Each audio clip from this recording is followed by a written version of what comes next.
안녕하세요. 바람 아래 소곤소곤 김혜선입니다. 온고지신이란 말이 있습니다. 옛것을 알아야 새것도 안다. 다 아실 텐데요. 저는 이 말을 날씨와 기후에 한번 적용해 볼까 합니다. 인류의 역사가 바로 기후변화와 밀접한 관련이 있기 때문인데요. 문명의 흥망성쇠는 물론이고 또 전쟁의 승패까지 인류 역사의 많은 부분이 날씨, 즉 기후변화로 인해서 다시 쓰였는데요. 바람 아래 소곤소곤 오늘 이 시간은요. 역사의 숨은 이야기들을 날씨와 기후라는 관점으로 들여다볼까 합니다. 이 분야에 능통한 기상 전문가를 모셨습니다. K웨더 반기성 본부장님 자리에 나오셨습니다. 안녕하세요. 네, 안녕하세요. 이렇게 정말 한국의 최고의 기상캐스터인 김혜선 씨하고 같이 진행하니까 너무나 영광입니다. 좀 긴장은 되는데요. 이런 기후변화가 실제로 역사라든가 문명을 바꾸고 전쟁의 승패를 바꾸고 또 우리들의 삶도 굉장히 바꾸고 있거든요. 네. 그래서 오늘 이 시간에는 이러한 얘기들을 좀 더 재미있고 쉽게 좀 진행해 보고자 합니다. 네, 오늘 함께 해주셔서 감사합니다. 또 우리 식구도 모셔야죠. 개그우먼 김영희 씨도 자리 함께 하셨습니다. 안녕하세요. 안녕하세요. 저는 아줌마가 아닙니다. 꽃처녀 김영희입니다. 네, 오늘 아주 흥미진진한 시간 될 것 같은데요. 두 분과 함께 바람 아래 소곤소곤 시작하겠습니다.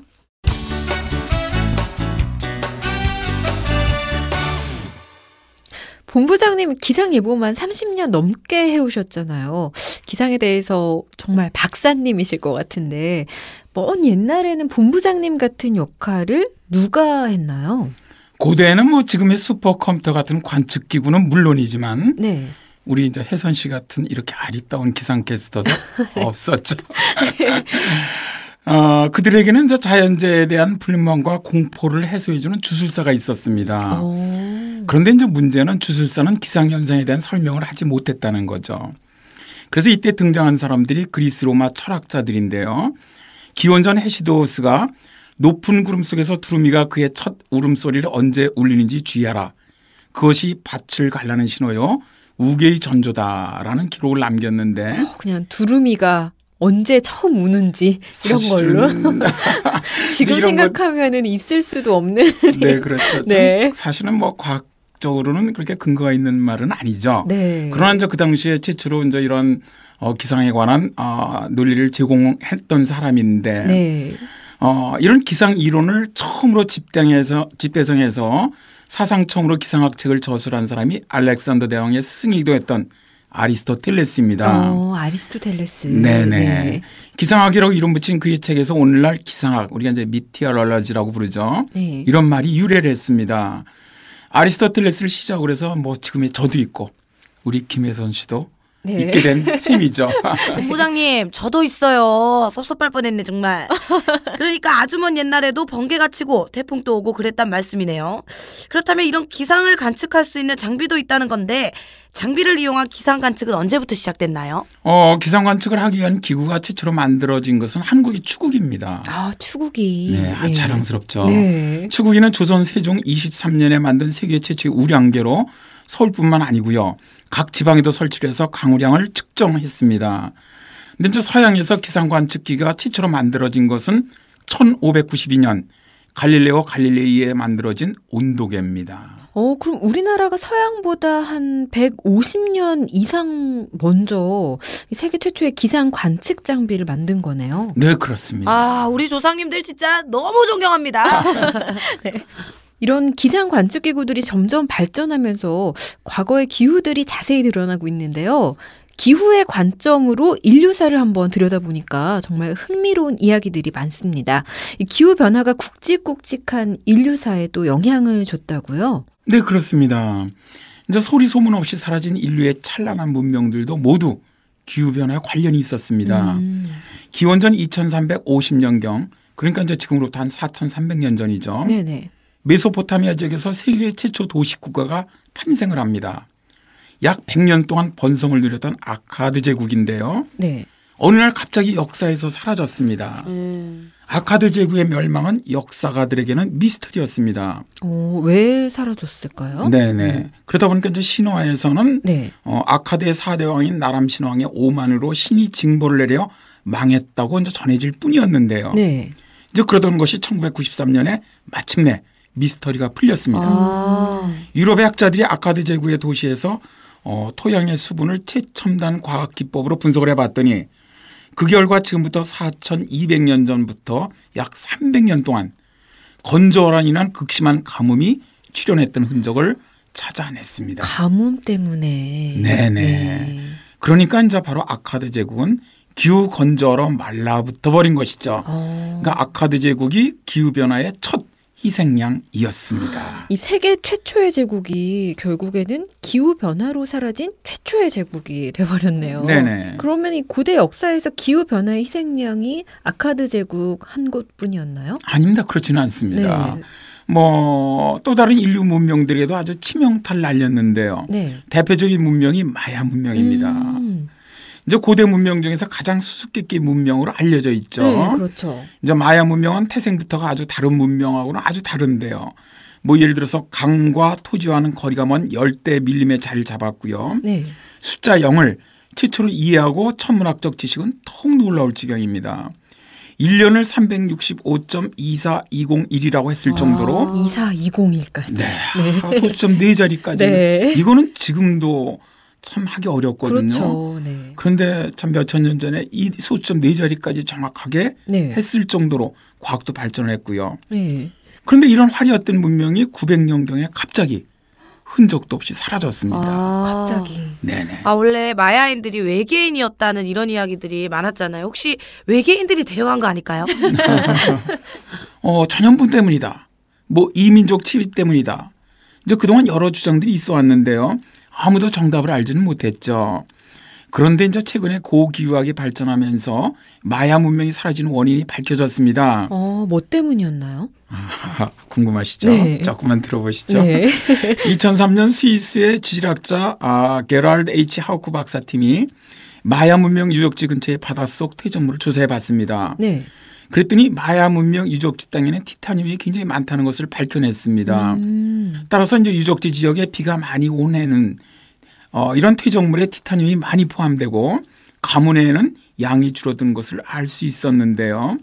하우크 박사팀이 700년부터 950년 사이에 쌓인 바다 퇴적물에서 티타늄의 양을 측정을 해봤더니 810년, 860년, 910년경에 티타늄의 양이 아주 극히 적었다는 것을 밝혀냈습니다. 역시나 또 가뭄. 딱 네. 얘기하면 딱 나오시네요. 네. 그렇습니다. 바로 극심한 가뭄이 있었다는 뜻이죠. 사실 당시 100년 동안 강수량은 다른 세기보다 훨씬 적었습니다. 네. 하우크 박사팀은 극심한 가뭄이 마야 문명을 붕괴시켰다고 결론지었죠. 그렇군요. 또 이 마야인이 또 굉장히 똑똑한 걸로 알려져 있는데 가뭄을 딱 이겨낼 대응책은 없었나 봐요. 이제 사실 이 마야인들이 주로 먹는 게 옥수수입니다. 네. 지금도 이제 멕시코 쪽 보면 옥수수를 그렇죠. 많이 하죠. 네. 그런데 이제 가뭄이 지속되면서 빗물에 전적으로 의존하는 옥수수를 재배할 수 없게 되었고 결국 멸망에 이르게 됐다는 이론인데요. 마야 문명뿐만이 아닙니다. 사실 이 비슷한 시기에 미국 남부에 위치했던 아나사지 문명이라든가 남미의 티아나코 문명도 대가뭄으로 멸망을 했습니다. 아이고, 다 가뭄으로. 네네. 네.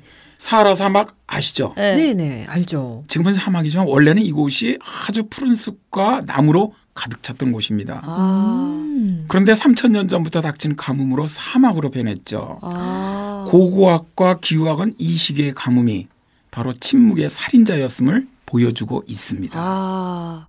인간이 제 아무리 잘났다고 해도 제가 잘났다고 해도 자연재해 앞에서 힘 한 번 제대로 못 쓴다는 그런 얘기인데 그럼 우리에게도 미스터리하게 사라진 왕국이 있잖아요. 해동성국 발해의 멸망도 기후와 혹시 연관이 있는 건가요? 네, 있습니다. 발해는 사실 상당한 막강한 그런 군사력을 자랑했던 나라였거든요. 그런 발해가 거란족의 침입에 굴복해서 맥없이 무너지고 말았습니다. 많은 사람들이 의문을 품었지만 역사책에는 발해의 내분이 생겨 민심이 흔들렸기 때문에 싸우지 않고 이겼다는 기록만 남아 있었습니다. 그렇죠. 네. 그런데 이제 최근에 발해 멸망이 백두산 화산 폭발과 관련이 있다는 역사학자들의 주장이 나오고 있습니다. 백두산 폭발이랑요? 네, 그렇습니다. 일본 동경도립 때 마치다 히로시 교수가 북한 쪽에서 채취한 삼나무, 타나무로 연대 측정을 해봤더니 백두산 폭발이 911년에서 946년 사이에 있었고 바로 이 시기가 발해가 멸망한 926년이 포함되는 시기라는 겁니다. 그렇군요. 정말 저 발해는 화산 폭발 때문에 망한 것일까요? 그러게요. 사실 이제 어떤 역사에서도 날씨 때문에 멸망했다는 기록은 나와 있지는 않습니다. 다만 백두산 화산 폭발로 인해서 발해는 엄청난 피해를 입었을 거고요. 그래서 나라가 급격하게 쇠약해질 수 있었다는 이야기입니다. 이렇게 날씨로 망했다, 뭐 날씨로 없어졌다 이런 기록은 없지만 충분히 저희가 생각해 볼 수 있는 가설일 것 같은데요. 이 가뭄과 화산 지금 얘기를 해봤는데 가뭄과 화산 말고도 또 비가 역사를 바꾼 사례도 있을 것 같아요. 네네. 이번에는 한 가까운 중국으로 가보시죠. 기원전 209년 초여름의 일입니다. 네. 진나라는 국경을 방어하기 위해서 900명의 병사들을 어양으로 파견을 했습니다. 병력이 안희성을 지날 무렵 장마가 시작됐는데 네. 장마로 큰 비가 내리면서 모든 강과 하천이 범람을 했고 길도 진창으로 변해서 더 움직일 수가 없게 됐죠. 이번엔 장마 때문에. 네. 당시의 법으로는 정해진 날까지 도착하지 못하면 사형이었습니다. 사형까지. 네, 날씨 때문인데. 네. 원래 이 진나라가 진시황, 진해제에서 아주 악한 왕들이 많았던 그렇죠. 나라죠. 네. 그러다 보니까 말도 안 되는 법으로 사형까지 시킵니다. 그러니까요. 예. 그러다 보니까 도착 날짜가 지나가 버리니까 뭐 어차피 이래 주구나 저래 주구나. 그럴 것 같아요. 마찬가지거든요. 네. 그러니까 진승이라는 사람이 농민들을 합류시켜서 반란을 일으킵니다. 그래서 이런 반란을 일으켰던 방아쇠 역할을 장마가 제공한 셈인데요. 네. 사실 당시 진승의 농민 반란은 실패를 했지만 한 왕조가 탄생하는 계기가 되었습니다. 이 한나라가 탄생한 배경에 장마가 있었다는 얘기군요. 그럼 혹시 우리 역사에는 또 이런 경우가 있었나요? 네. 있었습니다. 뭐 어디가 있었어요? 너무 재밌어요. 전 듣다 보니까. 네. 사실 이성계 예를 한번 보죠. 유동 정보를 나섰던 이성계가 유야도에서 회군하는 연유 중에 하나가 네. 바로 장마 때문입니다.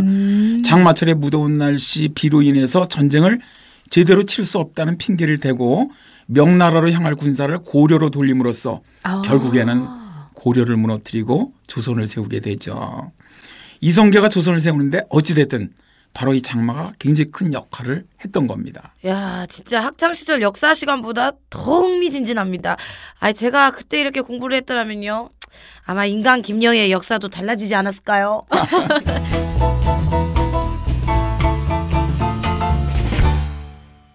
정말 저도 귀에 쏙쏙 들어오는데요. 또 장마랑 또 관련된 거 없는지 빨리 얘기 좀 해주세요. 저 너무 궁금해요. 네. 세계 정복을 꿈꿨던 알렉산더 대왕을 고향 앞으로 가게 만든 것도 바로 장마라는 사실입니다. 알렉산더 대왕까지. 네. 기원전 326년 동방 정벌에 나섰던 알렉산더는 인도의 히다스페스 강에 도착을 합니다. 네. 인도왕 포로스는 막강한 군사력으로 침공군에게 맞섰지만 알렉산더는 장마로 불어난 강을 이용을 해서 인도군에게 대승을 거두게 되죠. 이제 인도를 정복하는 것은 계속 동쪽으로 진군하려고 했지만 그의 부하들은 아주 무섭게 내리는 장마비에 질려 있었습니다. 3일 동안 계속 알렉산더가 부탁도 하고 회의도 하고 협박을 했는데도 병사들은 아주 꿈쩍도 하지 않았어. 그래서 결국 알렉산더는 되돌아올 수밖에 없었는데요. 바로 장마가 알렉산더를 고향 앞으로 돌아가게 만든 것이죠.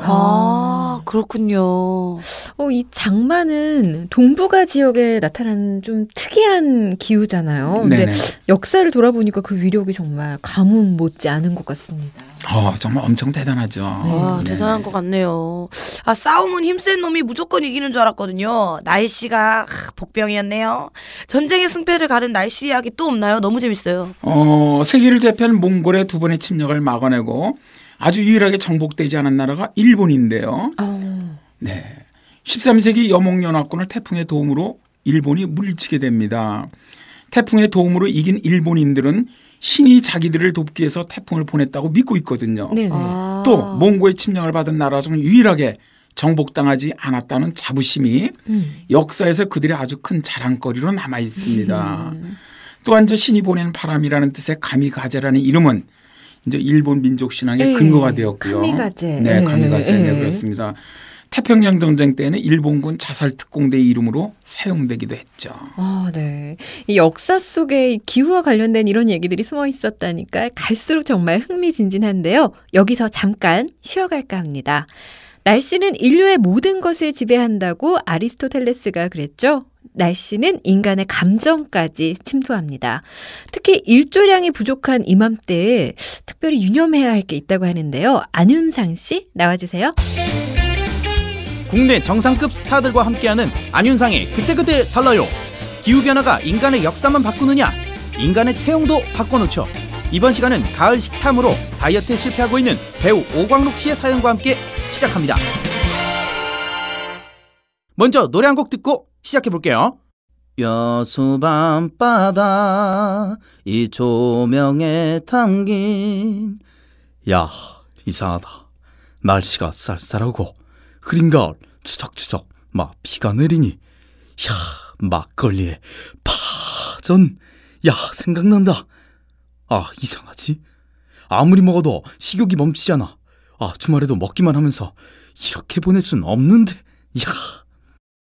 오광록 씨 하면 자기 관리 잘하는 배우로 유명한데요. 어찌된 영문일까요? 김원효 박사님, 왜 이런 거죠?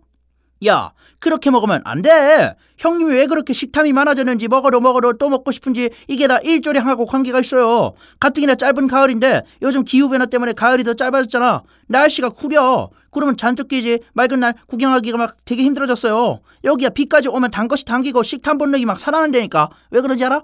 모르지. 난 알지. 일조량이 부족하면 행복 호르몬 세로토닌이 줄고 잠이 술술 오는 멜라토닌이 낮에도 분비돼서 그런 거예요.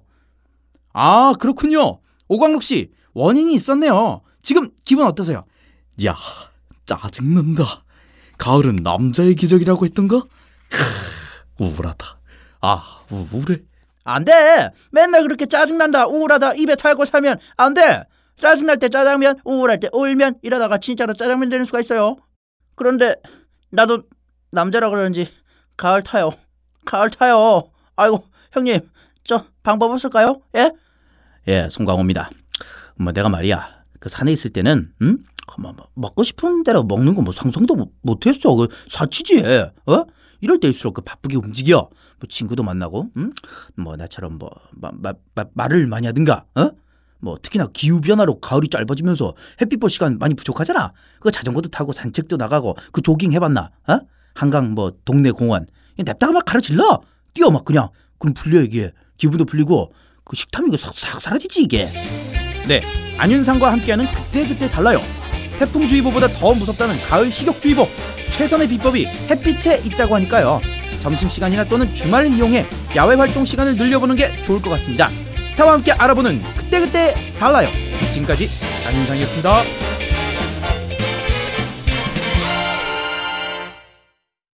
여러분은 지금 바람 아래 소곤소곤 김혜선과 함께하고 계십니다. 이야기 계속 이어갈까요? 이 날씨와 밀접한 역사의 주인공도 있을 것 같은데요. 네, 그렇습니다.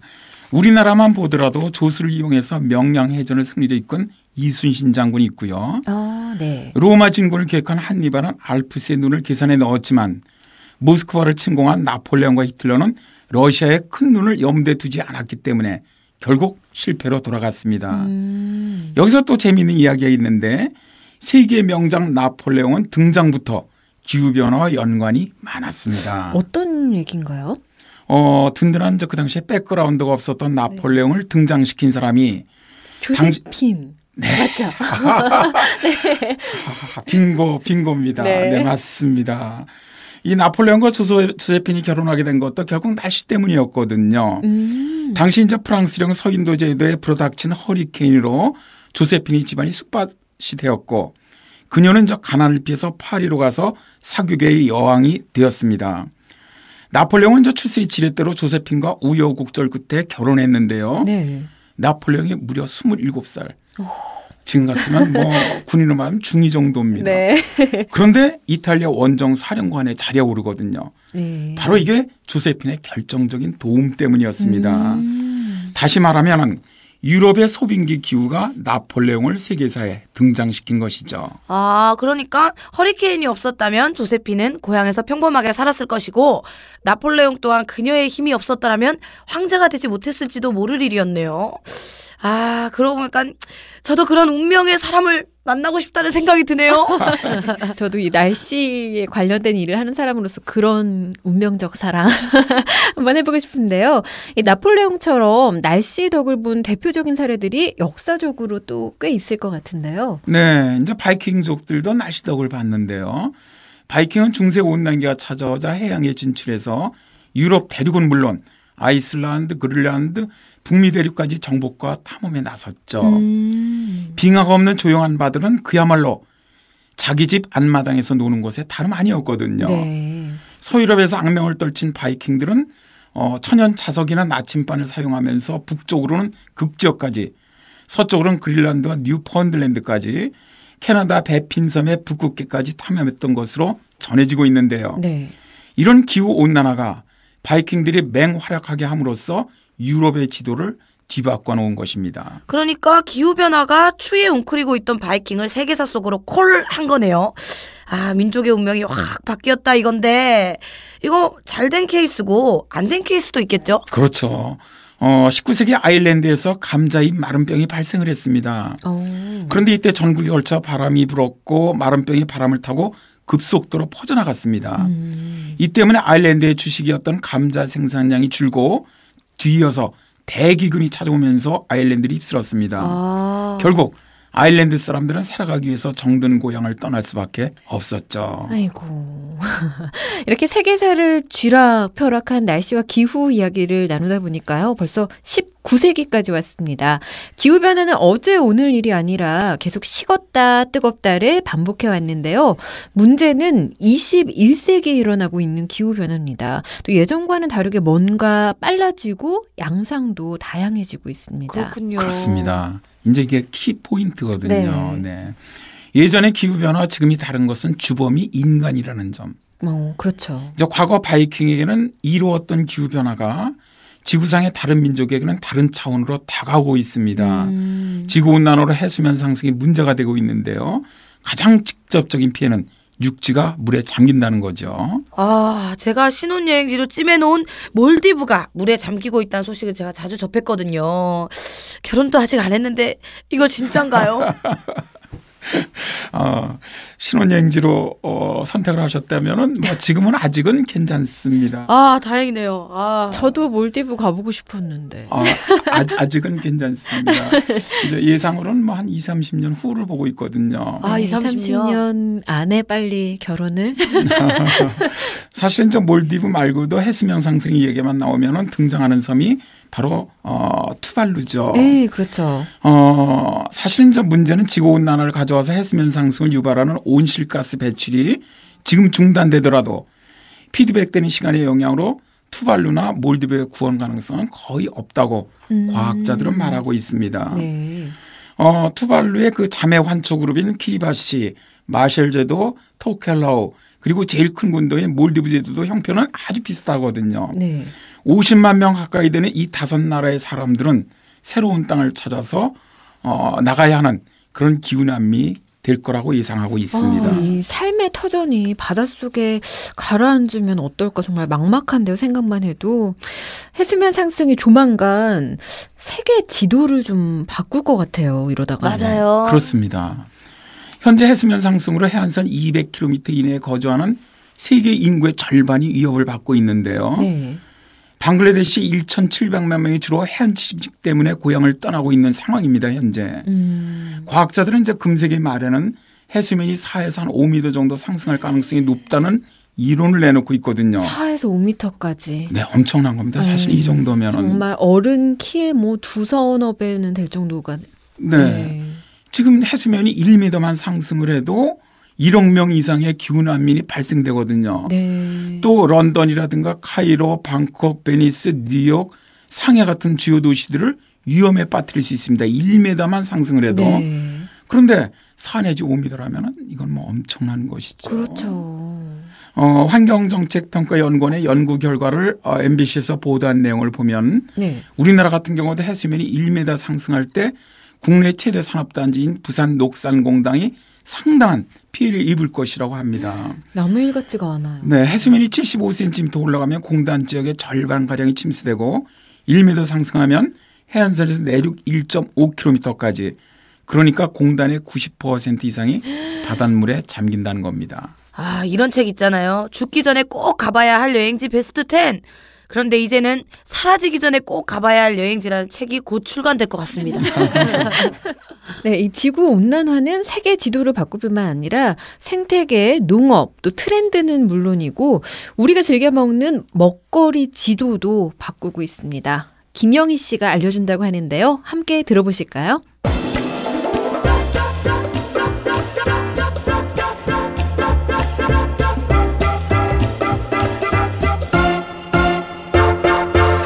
국민간식 떡볶이의 친구, 저 김영희가 좋아하는 1순위 주전부리는 순대.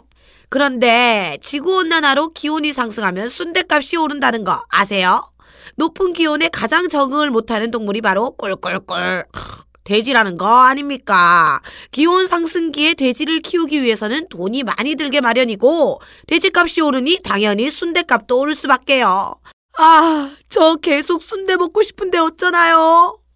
아니, 그런데 베트남 쌀국수 값도 오를지도 모른다네요.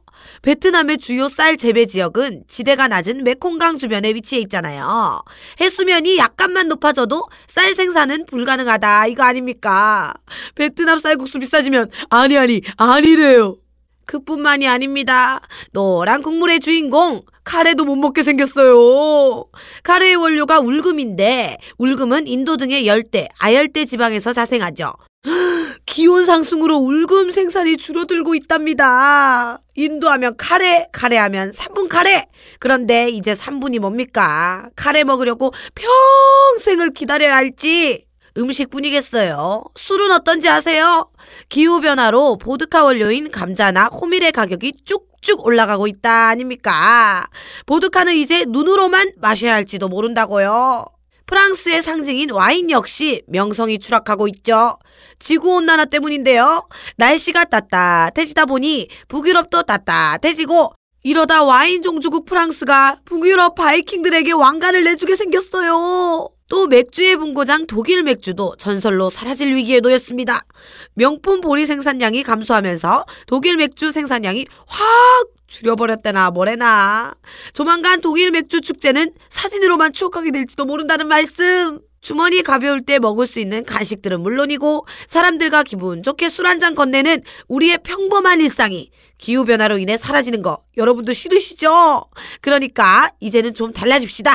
덜 쓰고 덜 먹고 덜 사고 덜어 쓰고 나눠 쓰는 개념 있는 청취자들이 되시길 저 김영희가 강력하게 주장하는 바입니다.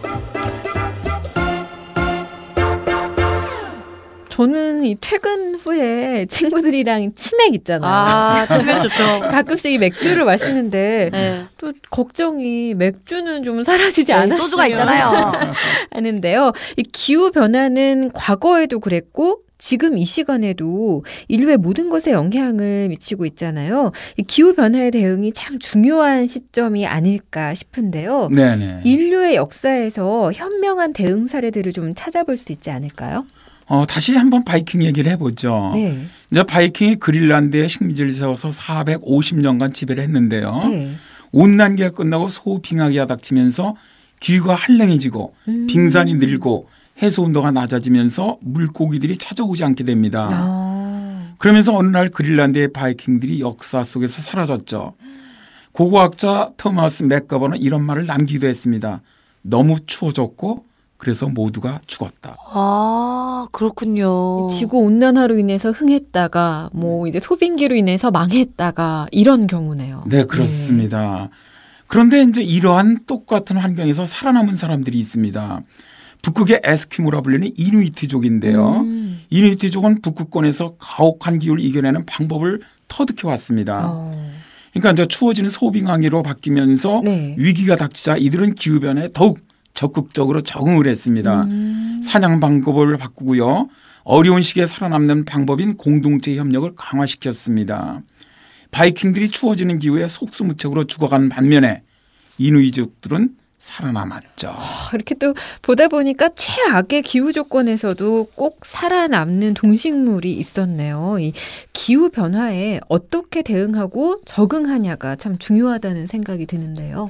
그렇습니다. 굉장히 중요하죠. 네. 이제 태평양 한가운데는 거대 석상을 세웠던 이스터 섬이 있습니다. 혹시 가보셨습니까? 아니요, 저는 못 가봤어요. 큰 그 모아이 석상들을 세운 네. 아주 유명한 섬이죠. 네. 석상을 옮기는 도구를 만들기 위해서 삼립을 파괴하기 시작했던 이들에게 남은 것은 황폐한 섬이었습니다. 야자나무가 사라지면서 고기를 증오했던 야생동물이 줄어들고 식량 생산이 급격히 감소했죠. 이제 사람을 잡아먹는 식인 풍습이 생겨났고 결국 미래를 대비하지 못한 이스터 문명은 역사의 뒤안으로 사라지고 말았습니다. 산림을 파괴하면서 네, 생태계가 파괴되고. 네.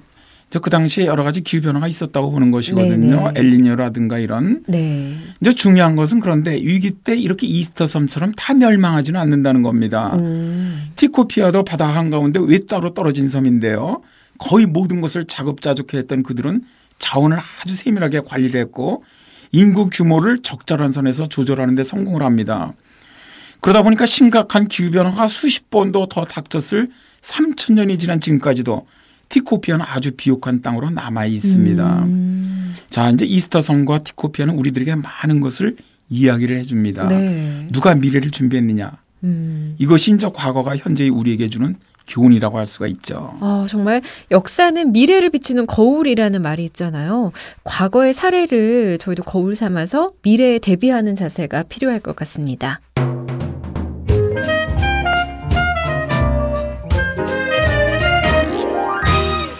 오늘 이렇게 흥미롭고 유익한 이야기로 시간을 꾸며봤는데요. 시간이 정말 빨리 간 것 같습니다. 본부장님 마지막으로 청취자들에게 당부하고 싶은 말씀 있으신가요? 사실 이제 우리가 아까도 말씀드렸지만은 어떤 이런 기후 변화가 상당히 우리에게 심각하게 다가오고 있습니다. 현실적으로. 네, 그렇죠. 그래서 이제 우리가 이런 것을 어떻게 적응하고 대응해 나가느냐, 또 미래를 준비하느냐, 저는 이게 굉장히 중요하다고 생각을 합니다.